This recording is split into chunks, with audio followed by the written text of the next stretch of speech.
Bonjour à tous, bienvenue dans cette nouvelle vidéo de TPV News. On me reproche souvent de parler davantage de Disneyland Paris que des autres parcs. C'est vrai, je le reconnais. Mais avant de parler de la nouveauté 2018 du Futuroscope, je vais vous expliquer pourquoi. Je ne me base pas sur des rumeurs, mais sur de vraies infos officielles et confirmées. Pour avoir ces infos, rien ne vaut la communication des parcs concernés, n'est-ce pas? Des communiqués de presse, des annonces sur les réseaux sociaux ou des sites de fans pour relayer ces infos. Bref, tout ce qui est possible en 2017 pour éviter les rumeurs infondées qu'on vous distille à coups de titres accrocheurs. Or, il se trouve que Disneyland Paris est bien meilleur au niveau com, peut-être même un peu trop. Par exemple, pour l'info qui nous intéresse aujourd'hui, il a fallu, après une simple photo sans réelle légende au milieu de plein d'autres posts sur mon fil d'actualité, que je m'arrête, que je tente de retrouver la photo, et que j'aille voir de quoi il s'agissait, à savoir un film en cinéma dynamique sur des sièges individuels, chacun équipé d'un casque de réalité virtuelle qui permettra de prendre place aux côtés de Sébastien Loeb sur un parcours de rallye. Sauf que, pour le savoir, il m'a fallu aller voir sur la brochure 2018 réservée aux professionnels du tourisme, puis sur un forum dédié au parc à thème qui lui-même relayait indirectement l'info en citant une délibération du Conseil général Poitou-Charentes expliquant pourquoi cette attraction ne serait pas son emplacement d'origine, le pavillon le meilleur du dynamique, mais en lieu et place du pavillon 8e continent le jeu.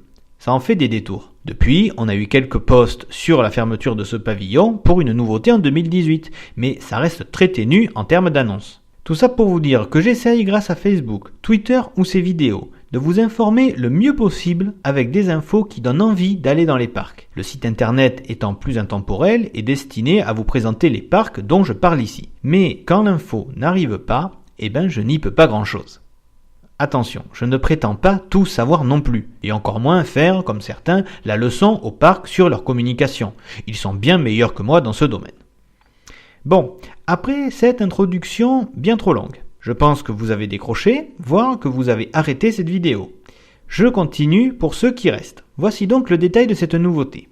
Cette fois, je me base, toujours grâce au même forum, sur les plans du dossier d'appel d'offres. Ce ne sont que des données techniques, on ne sait pas qui sera le constructeur, ni comment les visiteurs vivront cette expérience, mais cela permet quand même de voir que les files d'attente extérieures vont être remplacées par un bâtiment contenant des espaces d'attente, pré-show 1 et 2, puis de briefing pour recevoir les consignes, avant d'entrer dans le bâtiment principal où seront les simulateurs. Cette salle retrouvera sa configuration d'origine sans cloison centrale et sera composée de 108 sièges divisés en deux parties se faisant face. On note aussi la présence de 4 emplacements fixes pour des personnes handicapées qui auront donc les casques VR sans les mouvements et d'une salle annexe avec vidéoprojection pour, je pense, les femmes enceintes, ceux qui ne supportent pas les casques ou ceux qui ont le mal des transports.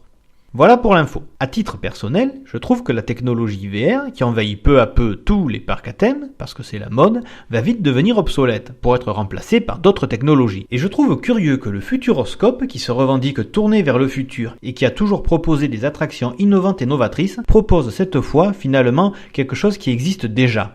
Beaucoup se payent des casques de réalité virtuelle pour les utiliser chez eux avec certains jeux vidéo, et les sièges dynamiques de dernière génération sont de plus en plus disponibles dans les salles de cinéma. Pour moi, la seule innovation, c'est d'avoir rassemblé les deux pour une expérience immersive, et je dois avouer, malgré ce que je viens de dire, que je suis tenté de faire cette attraction, ne serait-ce que pour reconnaître que je me suis trompé. L'ouverture de Sébastien Loeb Racing Experience est prévue en avril 2018. Les travaux devraient ainsi commencer dans peu de temps. Sinon, le Solido a fermé ses portes lui aussi pour accueillir, d'après des rumeurs confirmées à demi-mot en lisant bien tout un article, qu'on ne va donc pas commenter, vous l'avez bien compris, une montagne russe sur le thème de l'espace. Ça ne sera pas super novateur non plus, mais au moins il y aura enfin un coaster au Futuroscope, depuis que les visiteurs attendent ça. Voilà qui conclut ce nouvel épisode de TPV News. Comme d'habitude, vous pouvez l'aimer, le commenter et le partager. On se retrouve bientôt pour de nouvelles actualités. Merci pour votre écoute et à très bientôt.